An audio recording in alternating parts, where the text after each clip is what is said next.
তোলাচে ব্যবসায়ীদের হুমকি, তদন্তে নেমে তৃণমূল নেতাকে নোটিশ। কাটোয়া পৌরসভার ভাইস চেয়ারম্যান লক্ষিন্দর মণ্ডলকে পুলিশের সমন।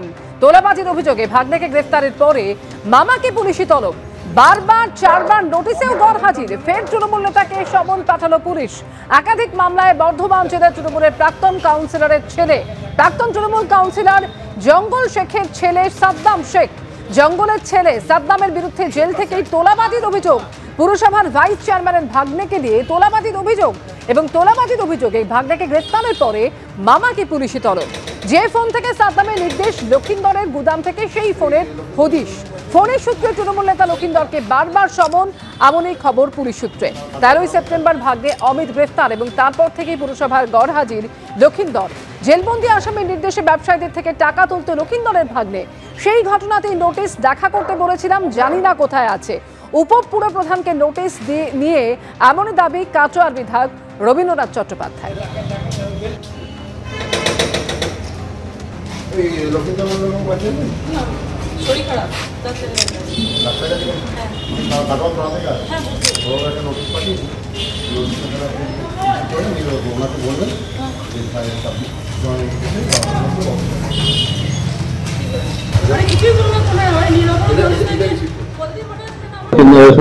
দেখা হয়েছে, তার নোটিশ একটা নোটিশ গিয়েছিল। আমি ওকে পরামর্শ দিয়েছিলাম যে নোটিশ যখন গেছে তুমি দেখা করে যেটা ঘটনা সে জানা। আর তার আগে যেটুকু জেনেছিলাম যে ওর ভাগ্নে জেলে থাকা জঙ্গলের ছেলে সাদ্দামের কাছ থেকে কাউকে টাকা তুলে আনার জন্যে সাদ্দাম কাউকে নির্দেশ দিয়েছে, সেখান থেকে টাকা তুলে এনেছিল আর কি। এবং এনে যে মোবাইলটা ব্যবহার করেছিল টাকা আনার জন্যে, সেই মোবাইলটা লক্ষিন্দরের গোডাউনে নাকি পাওয়া গেছে। এই যে বারবার যাচ্ছে না, আবার পুরসভাতেও নাকি আজ 5-6 দিন ধরে গড়হাজির, জানেন? জানি না কি কারণে, কারণ এই নোটিশের মাধ্যমে তো আর বিরাট কিছু ব্যাপার না। নোটিশে যে মোবাইলটা ইয়েতে গেল কী করে গোডাউনে, সেটাই হয়তো খোঁজ খবর নিত পুলিশ।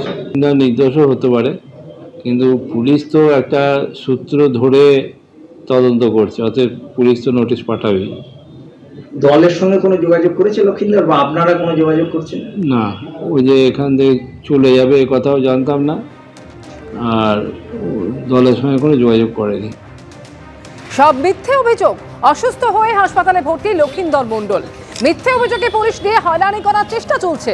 তোলাবাজির মামলায় সমন নিয়ে এমনই দাবি তৃণমূল নেতার স্ত্রী।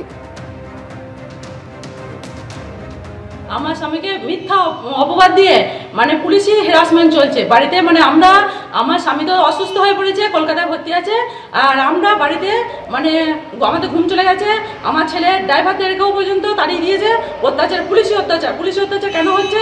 আমরাও তদন্তে নামবো। মিথ্যা করে ফাঁসানো হচ্ছে, মিথ্যা অপবাদে আমার হাজব্যান্ডকে মানে লক্ষিন্দর মণ্ডলকে ফাঁসানো হচ্ছে মিথ্যা অপবাদে মানে চক্রান্ত করে। কারা করছে এটা? চক্রান্ত করে মানে ওর বিরুদ্ধে পার্টি করছে।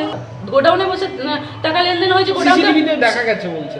সিসিটিভি দেখা গেছে, তার সিসিটিভি ফুটেজটা তাহলে আমাদেরকে দেখতে হয়। মানে মিথ্যা বলে সত্য বলে চালিয়ে দিলে তো হয় না।